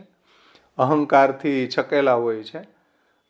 વગેરે દુર્ગુણવાળા સર્વના દેહમાં રહેલો હું ઈશ્વર છું તેનો એ દ્વેષ કરે છે. એટલે બધા પ્રાણીઓનો દ્વેષ કરે છે. બધા પ્રાણીઓની અંદર રહેલા ભગવાનનો દ્વેષ કરે છે. અને ઈર્ષા કરનારા દંભને લીધે માત્ર નામના જ યજ્ઞો કરે છે. અને તે પણ અવિધિપૂર્વક છે. વિધિપૂર્વક કરતા નથી, શાસ્ત્ર આજ્ઞા પ્રમાણે કરતા નથી. આપણને દેખાય કે ઓહો આ તો યજ્ઞ પણ કરે છે, પણ હકીકતમાં એ યજ્ઞ અવિધિપૂર્વકના હોય છે. આ બધા આસુરી જીવોના લક્ષણ 18 શ્લોક સુધી આપણે જોઈએ. સમજાણું ને? મહાપ્રભુજીએ જે કહ્યું તાનહમ દ્વિશતો વાક્યાત ભિન્ના જીવા પ્રવાહિણ, એ 19મો શ્લોક છે. જોકે તો 18 અને 19મા શ્લોકમાં પણ આ જ વાત છે કે આવા આસુરી જીવોને હું વારંવાર નરકની અંદર નાખું છું. એ બધા શ્લોકો આમાં આવી ગયા. 7 શ્લોકથી લઈને 20 શ્લોક આપ્યા છે. આ બધા પ્રવાહી આસુરી જીવના લક્ષણ છે, જે મહાપ્રભુજી અહીંયા સમજાવવા માંગે છે, જે ટીકાકાર આપણને સમજાવે છે.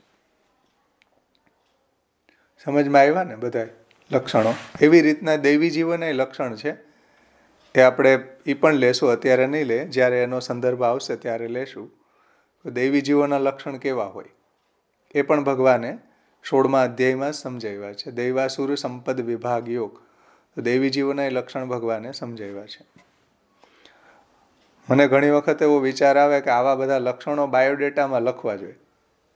બાયોડેટા હોય ને એમાં આ બધા દૈવી જીવન અને આસુરી જીવોના લક્ષણ લખીને પછી બાયોડેટા છાપવાનો. પછી એમાં લખવાનું કે આમાં જ્યાં તમારામાં જો આવું લક્ષણ હોય ત્યાં ખરાનું નિશાની કરો, અને જ્યાં આવું લક્ષણ ન હોય એ ખોટાની નિશાની કરો. આ રીતના આપણે બાયોડેટા છાપી અને પછી દૈવી જીવોના લક્ષણ મળતા હોય તો આગળ વધાય, આસુરી જીવના લક્ષણ મળતા હોય તો ન વધાય. એટલે આ રીતના પરીક્ષણ હોવું જોઈએ બાયોડેટાની અંદર. આપણે બધું નામ લખીએ, આપણા પેરેન્ટ્સના નામ લખીએ, પ્રોપર્ટી લખીએ, બિઝનેસ લખીએ. હમણાં એક બાયોડેટા મેં જોયું કે બ્લડનું ગ્રુપ લખ્યું. બ્લડના ગ્રુપની શું એમાં જરૂર પડતી હશે?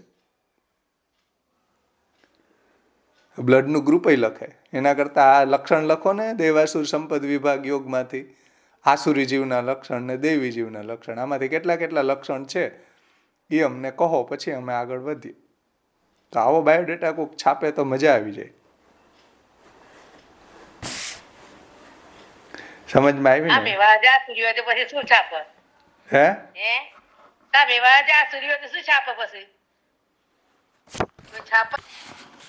कल्याणराय जी आगळ कहे छे कि आसुरी जीव सच्चे धर्म की निंदा करते हुए मुझ परमेश्वर से द्वेष करते हैं. श्रीमद् भगवद गीता 16वां अध्याय 18वां श्लोक. इस वाक्य तक कहा गया है. आ वाक्य सुधी आसुरी जीवों ना लक्षण बताव्या छे. ऐसे जीवों के लिए मुझसे द्वेष करने वाले दुराचारी एवं क्रूर कर्मी नराधमों को मैं निरंतर आसुरी योनि में ही गिराता हूँ. श्रीमद् भगवद गीता 16वां अध्याय 19वां श्लोक. इन वाक्य से आरंभ करके हे अर्जुन, आसुरी योनि को प्राप्त हुए मूढ़ मनुष्य जन्म जन्म में मुझे प्राप्त नहीं होकर और फिर उससे भी अधम गति में गिरते हैं. ये 16वां अध्याय 20वां श्लोक. इस वाक्य तक कहा गया है कि ये अधम गति को प्राप्त होते हैं. अतः प्रवाही यानी कि आसुरी जीव पूर्व में कहे गए पुष्टि जीव एवं मर्यादा जीव से भिन्न है. यह अर्थ है अतएवेतरो भिन्नो शांतो मोक्ष प्रवेशतः. अतएवेतरो भिन्नो, आसुरी जीवो छे दैवी जीव थी भिन्न छे. अतः एवे इतरो अर्थात पुष्टि मार्गी जीव एवं मर्यादा मार्गी जीव दोनों प्रवाह मार्गी जीवों से भिन्न है, अलग है. क्यों भिन्न है? तो इसका हेतु श्री आचार्य चरण देते हैं शांतो. शांतो शब्द से कहते हैं, शांतो यानी अंतवाड़ा, स अंतो. शांतो का अर्थ है अंत सहित होते हैं, अर्थात पुष्टि मार्ग एवं मर्यादा मार्गी फल तक ले जाने वाले मार्ग है. એટલે મર્યાદા માર્ગ અને પુષ્ટિ માર્ગ જે છે એને ફલની પ્રાપ્તિ થાય છે એ અંતવાળા છે. ये मार्ग कौन सी फल प्राप्ति कराते हैं? तो आप श्री कहते हैं कि मोक्ष प्रवेशतः, अर्थात मर्यादा मार्गी जीव को मोक्ष मिलेगा. मर्यादा मार्गी जीवों को मोक्ष मिलने का फल मिलता होने के कारण एवं पुष्टि मार्गी जीवों को प्रवेशतः, शांतो मोक्ष प्रवेशतः. तो प्रवेशतः यानी कि लीला प्रवेश का फल प्राप्त होता होने के कारण इन दोनों को शांत यानी कि अंत सहित कहा गया है. शांतो मोक्ष प्रवेशतः. અહીંયા કલ્યાણરાયજીની ટીકા સંપન્ન થાય છે. આમાં કોઈને કઈ પ્રશ્ન છે?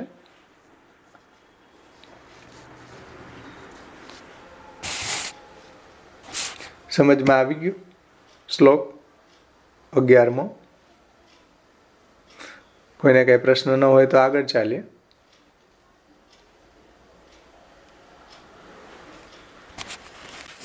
હા હા બોલો. હા ભરતભાઈ બોલો. આપણે જે ધર્મમાં પ્રવૃત્તિ, આ ધર્મમાં નિવૃત્તિ નહીં, તો એમાં દુર્યોધનનો પ્રસિદ્ધ શ્લોક છે ને, જાનામી ધર્મમ જાનામી ધર્મમ ન ચ મે પ્રવૃત્તિ, જાનામી અધર્મમ ન ચ મે નિવૃત્તિ, કેનાપી દેવેન હૃદિ સ્થિતેન યથા નિયુક્તોસ્મિ તથા કરોમિ.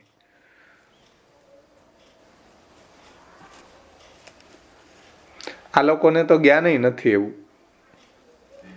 અહીંયા કલ્યાણરાયજી એ વાત સમજાવે છે કે ધર્મમાં પ્રવૃત્તિ કરવી જોઈએ, અધર્મમાંથી નિવૃત્તિ થવી જોઈએ, એવું જ્ઞાન પ્રવાહી જીવોને હોતું નથી. એવું જ્ઞાન હોય તો એ પ્રવૃત્ત ન થાય. ક્યાંક જ્ઞાન જ નથી એવું. જોવા મળે છે ને આપણને સમાજની અંદર આવા લોકો, પ્રવાહી જીવોના લક્ષણ જે ભગવાને શ્રીમદ્ ભગવદ્ ગીતામાં બતાવ્યા.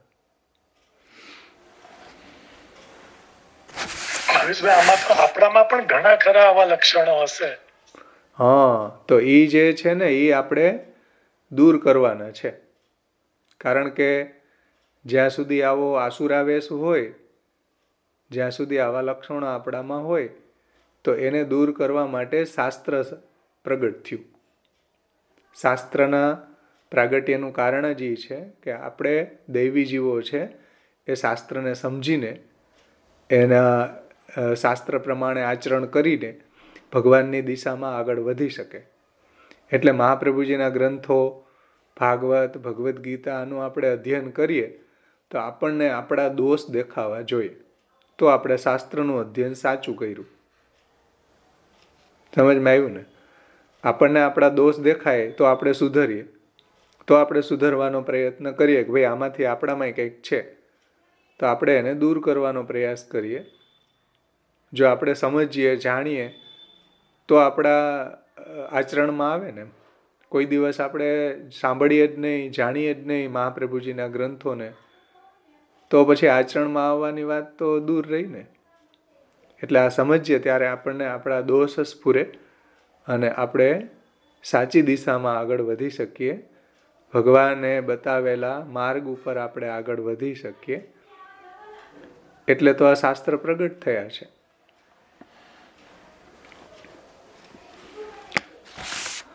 ચલો, બીજા કોઈને કઈ પ્રશ્ન છે? મોક્ષ માર્ગી ને મર્યાદા માર્ગની એનો અંત થાય છે, શાંત હોય છે અને પ્રવાહી વાળા હાથે કરે છે સંસારમાં. તો આને શું કહેવાય? લક્ષણ કહેવાય કે એનું ફળ કહેવાય?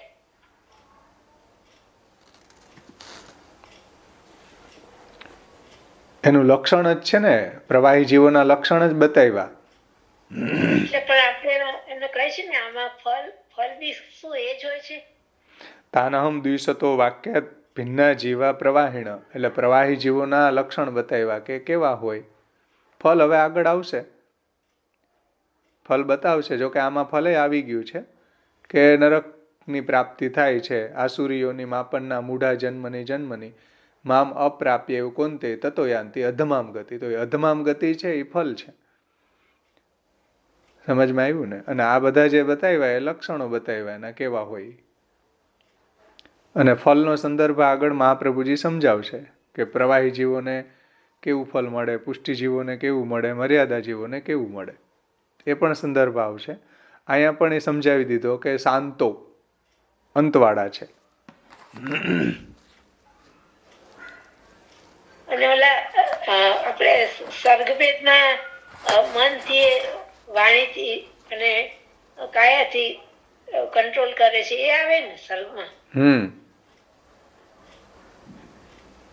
અને શરૂઆતમાં એકદમ પહેલા શ્લોકમાં કહ્યું છે જીવ દેહ કૃતિ, એમ કહ્યું છે ને? હા. એમાં દેહ થી કેવી રીતે આપણને ખબર પડે? જીવથી જ સમજાય, કૃતિથી બી સમજાય કે આ માણસ આવો છે, પણ દેહ થી, એના દેહને જોઈને કેવી રીતે સમજાય આપણને કે આ કેવો છે, પુષ્ટિ છે કે પ્રવાહી છે કે મર્યાદિત છે? એ તો અનુભવ. દેહ જે છે એનો આગળ મહાપ્રભુજી સમજાવશે કે એના દેહ એ રીતના બનેલા જ ન હોય, એ કાર્ય કરવા એ પ્રેરાય જ નહીં. એમ સમજો, દેહ જે છે એને આપણે જોવાથી તો આપણા જેવા જ લાગશે, પણ એ ભગવાનનું ભજન નહીં કરી શકે. કારણ કે ભગવાનના ભજન માટે એનો દેહ ઘડાયેલો જ નથી. સમજમાં આવ્યું ને? એના હાડકા હાલે જ નહીં. ઠાકોરજીને દંડવત કરવામાં એનું હાડકું હાલે જ નહીં, એનું માથું નમે જ નહીં. એની રુચિ ના હોય એમાં. હા, ઈ જ એનો દેહ જ એ પ્રકારનો ઘડાયેલો હોય. પ્રવાહી છે. હા, એને કહે એને શિંગડા હોય ને આપણે ન હોય, એ એંગલથી નથી આ વાત સમજવાની. આગળનો શ્લોક જોઈએ, 12મો શ્લોક છે. હવે આવે છે પુષ્ટિ માર્ગમાં જીવ, દેહ, ક્રિયાઓના વિશેષ ભેદો, વિશેષ એના ઉપભેદો.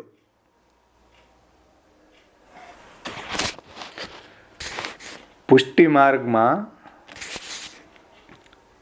જીવ, દેહ અને એની ક્રિયાઓના ઉપભેદો એટલે એના અવાંતર બીજા અલગ અલગ હજી ભેદો અહીંયા મહાપ્રભુજી સમજાવે છે હવે પુષ્ટિજીવના. તસ્માત જીવા પુષ્ટિ માર્ગે ભિન્ના એવ ન સંશય ભગવદ રૂપ સેવાર્થમ તત્સૃષ્ટિ નાન્યથા ભવેત. તસ્માત જીવા પુષ્ટિ માર્ગે ભિન્ના એવ ન સંશય, તે જીવોના લક્ષણ અને એના ફલના કારણ ફલભેદના કારણથી પુષ્ટિ માર્ગી જીવો છે પ્રવાહ માર્ગી જીવો અને મર્યાદા માર્ગી જીવોથી જુદા છે. આ વાત અહીંયા સિદ્ધ થઈ ને. તસ્માત જીવા પુષ્ટિ માર્ગે ભિન્ના એવ ન સંશય ભગવદ રૂપ સેવાર્થમ તત્સૃષ્ટિ નાન્યથા ભવેત. અને પુષ્ટિજીવોની જે સૃષ્ટિ છે ભગવાનના સ્વરૂપની સેવા માટે જ પ્રગટ થઈ છે, બીજી રીતે નહીં, બીજા માટે નહીં. પુષ્ટિ દૈવી જીવોની સૃષ્ટિ છે ભગવાનની સેવા માટે જ પ્રગટ થઈ છે. એનો મેન ગોલ છે ભગવાનનું ભજન જ હોવું જોઈએ. ભગવદ રૂપ સેવાર્થમ તત્સૃષ્ટિ ન અન્યથા ભવેત. બીજા હેતુથી બીજો એનો કોઈ મેન ગોલ ન હોવો જોઈએ ભગવાન સિવાય. ભગવત સ્વરૂપ અતિરિક્ત ફલાકાંક્ષા રહિતત્વે સતી ભગવત સ્વરૂપાત્મક ફલાકાંક્ષાવત્વમ. ભગવાનના સ્વરૂપથી અતિરિક્ત ફલની આકાંક્ષા ન હોવી અને એકમાત્ર ભગવાનના સ્વરૂપ રૂપી ફલની જ આકાંક્ષા હોવી એ પુષ્ટિજીવનું લક્ષણ છે. ભગવદ રૂપ સેવાર્થમ તત્સૃષ્ટિ ન અન્યથા ભવેત. બીજા કોઈ હેતુ માટે પ્રગટ નથી થઈ કે ચાલો દ્રવ્ય કમાઈ લે, ધન ભેગું કરી લે, કે મોટા મોટા મકાન બનાવી લે, કે ગાડી લઈ લે. આવા કોઈ પ્રયોજન માટે પુષ્ટિ સૃષ્ટિ પ્રગટ નથી થઈ. એનો મેન ગોલ એ નથી. મેન ગોલ ભગવાનનું ભજન છે. ભલે ઝૂંપડીમાં રહેતો હોય તો એને એનું જીવનમાં ભગવાનનું ભજન જો એ કરવા લાગી ગયો તો એના જીવન સાર્થક થઈ ગયું. અને ઘણું બધું એને ભેગું કરી લીધું પણ જો ભગવાનનું ભજન ન કર્યું તો એનું જીવન નિરર્થક ગયું. વૃથા તજ્જન્મ ભૂતલે ના રાધો રાધિકા નાથ ન ચ દ્રષ્ટા સુબોધની વૃથા તજ્જન્મ ભૂતલે. જેને રાધિકાનાથ ભગવાન શ્રી કૃષ્ણની સેવા નથી કરી, જેને મહાપ્રભુજીની વાણી શ્રી સુબોધનીજી ઇત્યાદિ ગ્રંથોનું અધ્યયન નથી કર્યું, એનો જન્મ આ ભૂતલ ઉપર વૃથા છે. આવું હરિરાયજી જન્મ વૈફલ્યાષ્ટકમાં આજ્ઞા કરે છે. તો આપણા જીવનનો મેન ગોલ જે છે ને એ ચૂકવો ન જોઈએ. ભગવદ રૂપ સેવાર્થમ તત્સૃષ્ટિ નાન્યથા ભવેત. આ આપણા લાઈફનો મેન ગોલ હોવો જોઈએ. અને એ જો થયું તો આપણે ભગવદ ભજન પરાયણ થયા, ભગવદ રૂપ સેવા પરાયણ થયા તો આપણું જીવન સાર્થક કહેવાય. નહીંતર ફરી પાછું હજી જન્મો જન્મ ભટકવાનું છે એમ સમજી લેવાનું. એ વાત હવે સમજાવે છે શ્રી कल्याणराय टीका में. जू आगे के श्लोक में आचार्य चरण अति उत्कृष्टता की दृष्टि से भी पुष्टि मार्गियों का अन्य मार्ग की तुलना में भेद दिखा रहे हैं. आप श्री आज्ञा करते हैं कि कारण कि पुष्टि मार्गी सर्वोत्कृष्ट होते हैं, अतः पुष्टि मार्गी जीव दूसरे जीवों से भिन्न ही होते हैं. यदि कोई विपक्ष में यह कहे कि नहीं, पुष्टि मार्गियों को सर्वोत्कृष्ट नहीं कहा जा सकता, આવું કોઈ અહીંયા પૂર્વ પક્ષ કરે તો શ્રી મહાપ્રભુજી શું કહે છે એને? પુષ્ટિ માર્ગી जीव. तो श्री आचार्य चरण कहते हैं कि भगवद रूप सेवार्थम तत्सृष्टि नान्यथा भवेत इत्यादि शब्दों द्वारा उसकी शंका को हटाते हैं, दूर करते हैं. तात्पर्य यह है कि पुष्टि मार्गी जीव है वो सर्वोत्कृष्ट है. पुष्टि मार्गी जीव जो सर्वोत्कृष्ट न होते तो साक्षात पुरुषोत्तम रूप की सेवा के लिए उनकी सृष्टि न बनाई गई होती. साक्षात પુરુષોત્તમના સ્વરૂપની સેવા માટે જ પુષ્ટિ સૃષ્ટિ પ્રગટ થઈ છે. એ જેમ બતાવે છે કે પુષ્ટિ જીવોની સર્વોત્કૃષ્ટતા છે. આ જ એની સર્વોત્કૃષ્ટતા છે પુષ્ટિ જીવોની, કે ભગવદ રૂપ સેવા કરે, ભગવાનના સ્વરૂપની સેવા કરે. तो साक्षात पुरुषोत्तम सेवा के लिए उनकी सृष्टि न बनाई होती, अतः वे सर्वोत्कृष्ट ही होते हैं. पुष्टि जीव છે સર્વોત્કૃષ્ટ જ છે.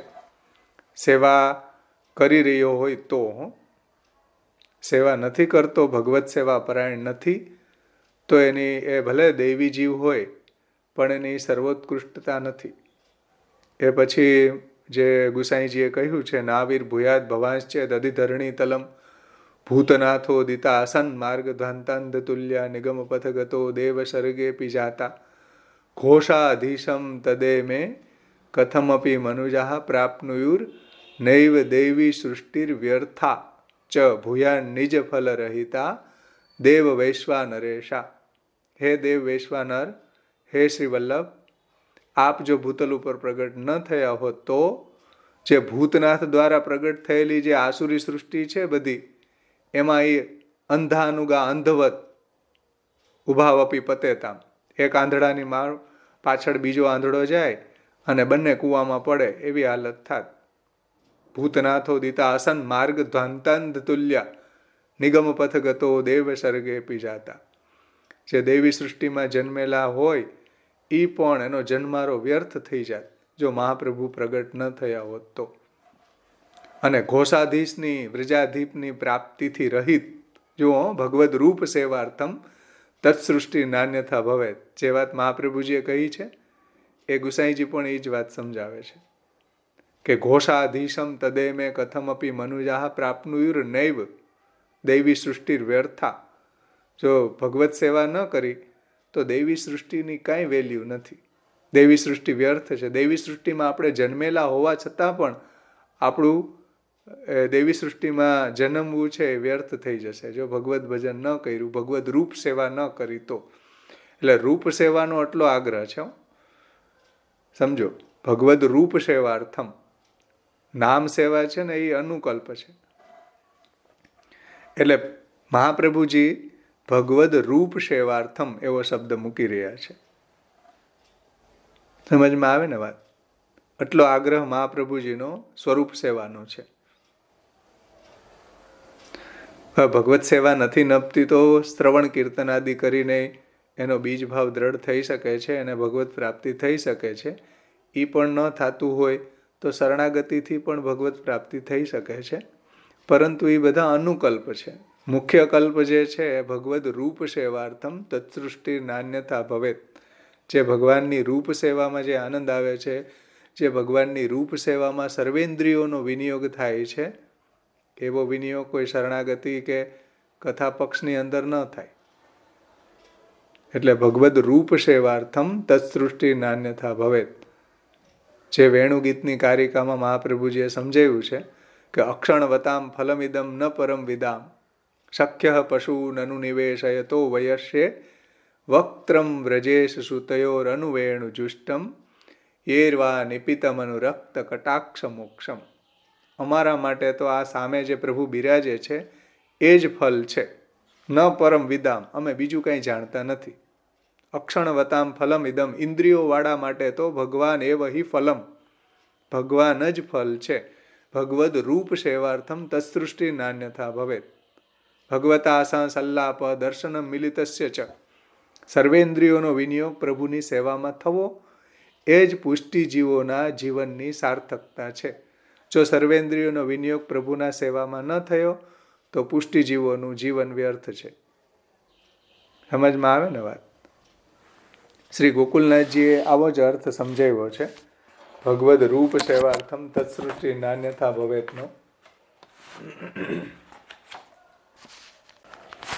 શ્રી ગોકુલનાથજી ભગવદ રૂપ સેવાર્થમ તત્સૃષ્ટિ નાન્યથા ભવેતને સમજાવે છે.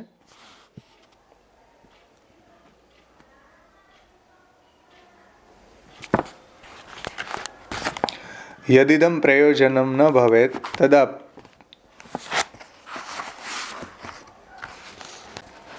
ભગવદ રૂપ સેવાર્થમ તત્સૃષ્ટિ નાન્યથા ભવેત. એમાં નાન્યથાને સમજાવતા કહે છે કે એતત પ્રયોજન અતિરિક્ત પ્રયોજન અભાવાર્થમ ઉક્તમ નાન્યથેતિ. આ જ પ્રયોજન છે, આના સિવાય બીજું કોઈ પુષ્ટિ દેવી જીવોની સૃષ્ટિનું કોઈ પ્રયોજન નથી. નાન્યથે ઇતિ ભગવદ રૂપ સેવાર્થમ તત્સૃષ્ટિ નાન્યથા ઇતિ. એતત પ્રયોજન અતિરિક્ત પ્રયોજન અભાવ. આ પ્રયોજન સિવાય ભગવદ રૂપ સેવા, ભગવત સ્વરૂપની સેવા સિવાય દેવી સૃષ્ટિનું બીજું કોઈ પ્રયોજન ન હોવું જોઈએ. તદ અતિરિક્ત પ્રયોજન અભાવાર્થમ ઉક્તમ નાન્યથા ઇતિ. યદિદમ પ્રયોજનમ ન ભવેત તદા પુષ્ટિ સૃષ્ટિરેવ ન ભવેત. અતઃ ઉક્તમ નાન્યથા ભવેદિતિ. ધ્યાનથી સમજો આ રહસ્ય કે आनंद स्वरूप परब्रह्म पुरुषोत्तम प्रभु की सेवा के अतिरिक्त पुष्टि सृष्टि का अन्य कोई दूसरा प्रयोजन है ही नहीं. બીજું કોઈ પ્રયોજન નથી અહીંયા કે અમે આટલી પ્રોપર્ટી ભેગી કરી લીધી, આટલું મેળવી લીધું, આટલા સોનાના બિસ્કિટ લઈ લીધા, કે આટલો મોટો પ્લોટ લઈ લીધા, બંગલા બનાવી લીધા. નહીં. ગોકુલનાથજી શું કહે છે જુઓ કે યદિદમ પ્રયોજનમ ન ભવેત તદા પુષ્ટિ સૃષ્ટિરેવ ન ભવેત અતઃ ઉક્તમ નાન્યથા ભવેદિતિ. કે આનંદ ઘન परब्रह्म श्री कृष्णनी सेवा के अतिरिक्त पुष्टि सृष्टि का अन्य कोई दूसरा प्रयोजन है ही नहीं.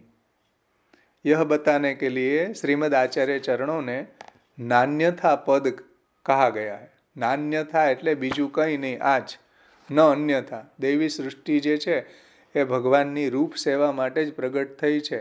નાન્યથા ભગવદ રૂપ સેવાર્થમ તત્સૃષ્ટિ નાન્યથા ભવેત, अन्यथा બીજા હેતુ માટે નહીં.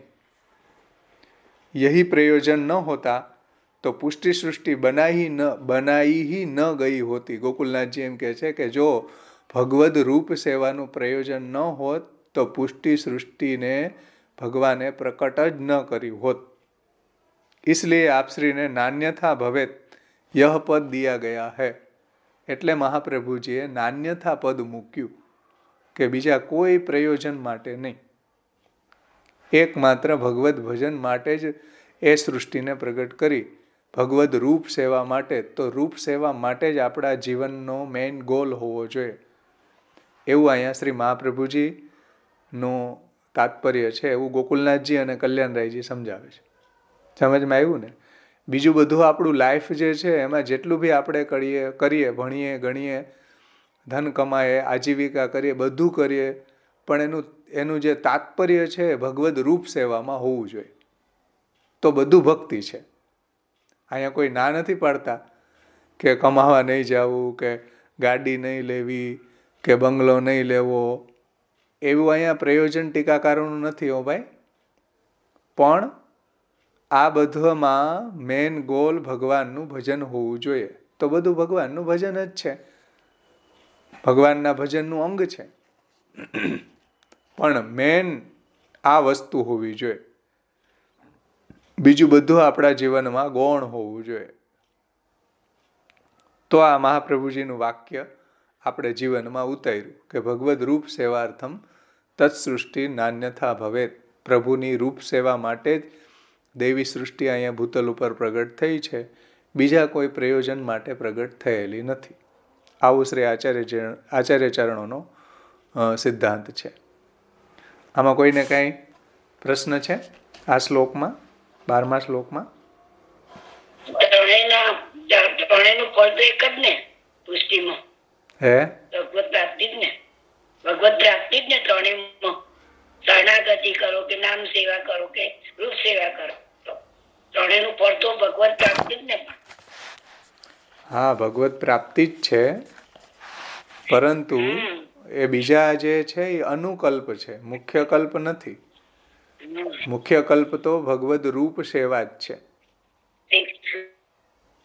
રૂપ સેવામાં સર્વેન્દ્રિયોનો વિનિયોગ થાય છે, સર્વેન્દ્રિયોનો નિરોધ થાય છે, અને સર્વેન્દ્રિયોથી કૃષ્ણને માણી શકે છે, ભક્ત.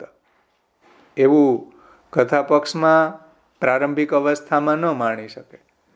અને શરણાગતિની અંદર તો એનાથી પણ સાવ અનુકલ્પ છે, એનોય અનુકલ્પ છે કથા પક્ષનોય. એમાં તો કાયાનો વિનિયોગ સેવામાં ન થાય ને. સમજમાં આવે છે ને?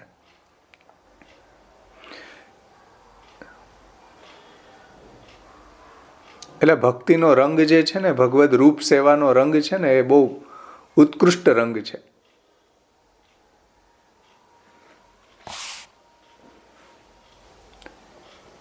બીજા કોઈને કઈ પ્રશ્ન છે?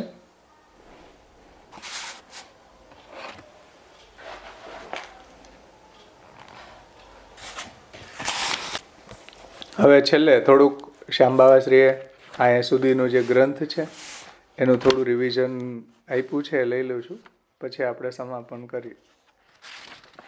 ષોડશ ગ્રંથ પરિચય બધા પાસે હશે જ એવી આશા રાખું છું.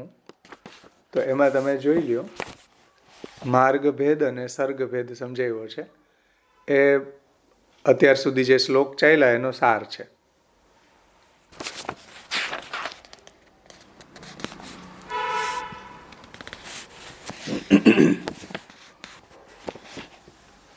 એમાં બીજું લઈ રહ્યો છું, સર્ગભેદ અને ફલભેદ. 1 નંબરનું છે, ઘણું વિસ્તાર છે. માર્ગભેદ એ આવતે વખતે લેશું. સર્ગભેદ જોઈ લે, અત્યારે ચાલ્યું ને આપણું. તો પુષ્ટિ માર્ગ, મર્યાદા માર્ગ અને પ્રવાહ માર્ગમાં રહેલા પ્રમાણ સિદ્ધ ભેદ એ વિચાર્યા પછી હવે માર્ગની સૃજન ક્રિયામાં રહેલો ભેદ પણ વિચારી લેવો જોઈએ. કે ભગવાન પોતાના મન દ્વારા પ્રવાહ માર્ગનું સૃજન અથવા પ્રવર્તન અથવા તો નિયમન કરે છે.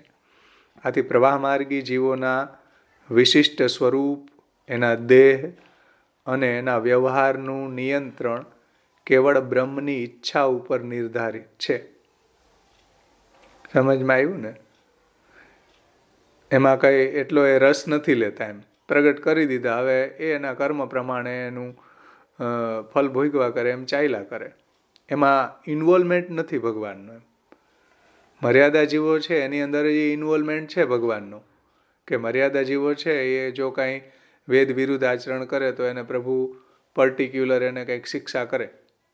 એટલું કેર ભગવાન લે છે મર્યાદા જીવોની પણ.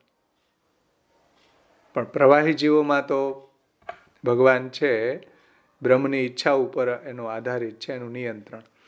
વૈદિક મર્યાદા માર્ગી જીવોના વેદરૂપા વાણી દ્વારા એનું નિયમન ભગવાન કરે છે.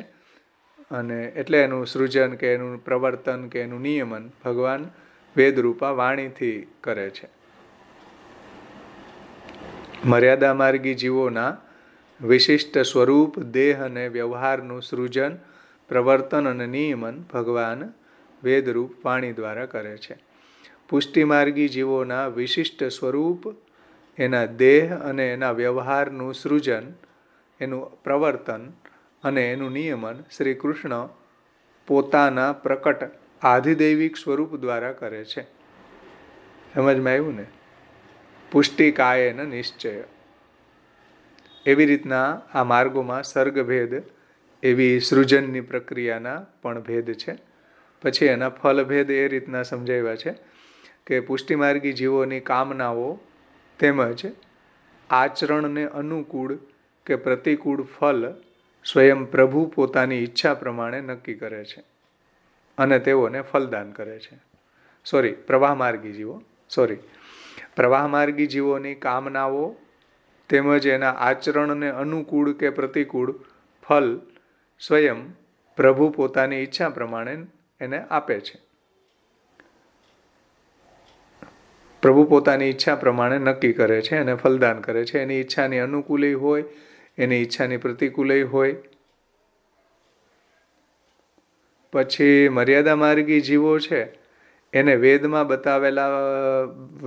બતાવ્યા પ્રમાણે ધર્મ, અર્થ, કામરૂપી પુરુષાર્થોના અનુષ્ઠાનનું ફલ વેદાદિ શાસ્ત્રોમાં નિરૂપિત વિવિધ પ્રકારના વિવિધ મોક્ષના રૂપમાં પ્રભુ એને ફલદાન કરે છે મર્યાદા જીવોને. જે જેવો અધિકારી એ પ્રમાણે એને મોક્ષનું દાન કરે છે, એને ધર્મ અર્થ અને કામનું દાન કરે છે, એ પણ ફલ છે. ધર્મ અર્થ અને કામરૂપી પુરુષાર્થના અનુષ્ઠાનનું ફલ વેદાદિ શાસ્ત્રોમાં નિરૂપિત વિવિધ મોક્ષના રૂપમાં પ્રભુ આપે છે. એટલે ધર્મ અર્થ કામનું આચરણ કરે શાસ્ત્રમાં બતાવેલી પ્રણાલી પ્રમાણે તો એને વિવિધ વેદાદિ શાસ્ત્રોની અંદર નિરૂપિત વિવિધ મોક્ષના રૂપમાં પ્રભુ એને ફલદાન કરે છે. અને પુષ્ટિમાર્ગી જીવો છે એને ભજનાનંદ સંબંધી મનોરથોની પૂર્તિ શ્રી કૃષ્ણ પોતાના આધિદૈવિક સ્વરૂપ દ્વારા કરે છે. તો પુષ્ટિજીવો છે એને પ્રભુ પોતે સ્વરૂપાનંદ ભજનાનંદનું દાન પોતે આધિદૈવિક સ્વરૂપથી કરે છે. સમજમાં આવ્યું ને? વાણી જે છે, વેદ જે છે, એ એના દ્વારા મર્યાદા જીવોને પ્રભુ ફલદાન કરે છે. અને જે પ્રવાહી જીવો છે કે હું એ આસુરી જીવોને નિરંતર અશુભ યોનિમાં નાખતો રહું છું. શ્રીમદ ભગવદ્ ગીતા 16મો અધ્યાય 19મો શ્લોક. આ વચનને આધારે નિરંતર અશુભ ભવ પ્રવાહમાં તણાતા જતા પ્રવાહી જીવોથી મર્યાદા માર્ગી જીવો અને પુષ્ટિમાર્ગી જીવોના ફળને જુદા માનવા પડે છે. કારણ કે તેઓ ભવ પ્રવાહમાંથી એ છોડાવાય છે અને મોક્ષ અપાવાય છે. એટલે ભગવાન એને આ ભવ પ્રવાહમાંથી છોડાવે છે અને શાંતો મોક્ષ પ્રવેશતઃ. મર્યાદા જીવ હોય તો મોક્ષ આપે છે, પુષ્ટિ જીવ હોય તો એને ભગવાનની નિત્ય લીલામાં પ્રવેશ આપે છે. આ રીતના સર્ગભેદ અને ફલભેદનું વર્ણન ષોડશ ગ્રંથ પરિચયમાં સમજાયું છે. પછી જે પુષ્ટિમાર્ગી જીવો છે એના ફલભેદ હજી આગળ વિસ્તારથી સમજાવશે. બીજા બધા એના અવાંતર ફલભેદ. સમજમાં આવ્યું ને? આમાં કોઈને કાંઈ પ્રશ્ન હોય તો પૂછો, નહીં તો આપણે સમાપન કરીએ.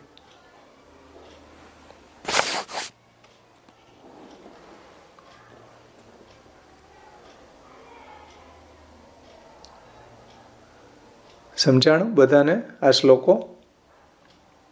એનું વ્યાખ્યાન, ટીકાકારોનો અભિપ્રાય? અવાંતર ભેદ એટલે આપણે સિદ્ધાંત મુક્તાવલીમાં કહ્યું છે ને કે તનુજા માનસી સિદ્ધ થાય એની પેલા બ્રહ્મના સંસાર દુઃખની નિવૃત્તિ થાય ને બ્રહ્મ બોધ થાય. તો આમાં કેવું અવાંતર ફલ હશે? તો એ જ અવાંતર ફલ અહીંયા હશે. આ તો એનું મુખ્ય ફલની વાત કરી. અવાંતર ફલ જે સિદ્ધાંત મુક્તાવલીમાં મહાપ્રભુજીએ સમજાવ્યું એ જ હશે. આ તો ત્રણેય માર્ગથી પ્રાપ્ત થતા ફલ શાંતો મોક્ષ પ્રવેશત, એ ફલની વાત કરી. અવાંતર ફલ છે તો મહાપ્રભુજીએ કહ્યું કે તત સંસાર દુઃખ છે નિવૃત્તિ બ્રહ્મબોધન, એ એનું અવાંતર ફલ છે. એટલે એ જ સિદ્ધાંત મુક્તાવલી વાળું ફળ અહીંયા છે.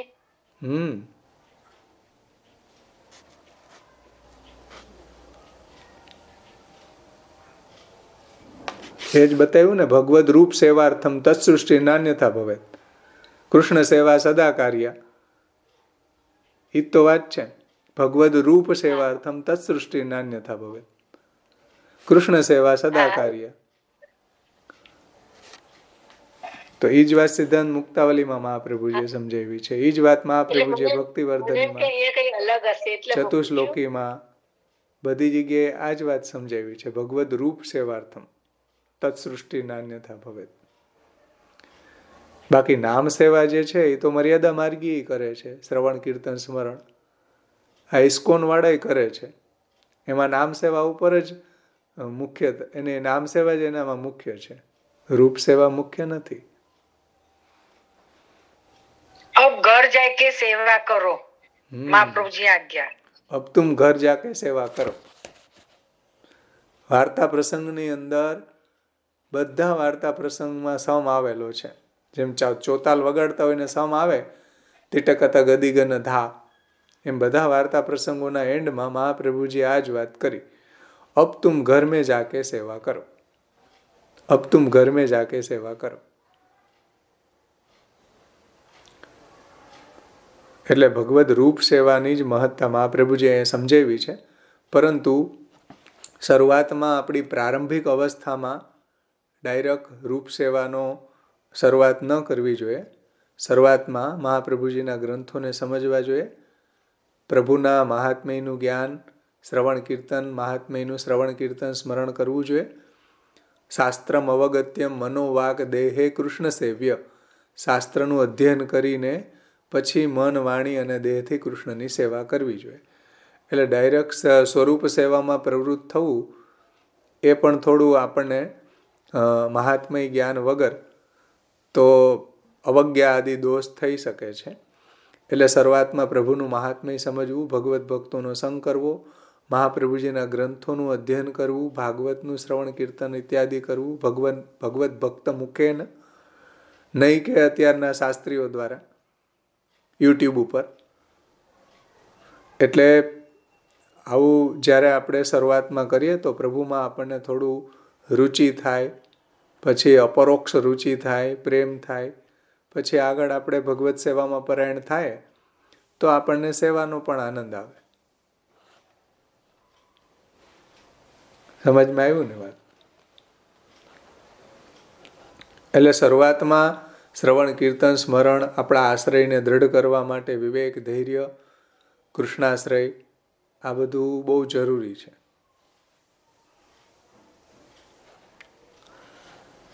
ચલો અહીંયા સમાપન કરીએ. કોઈને પ્રશ્ન ન હોય તો.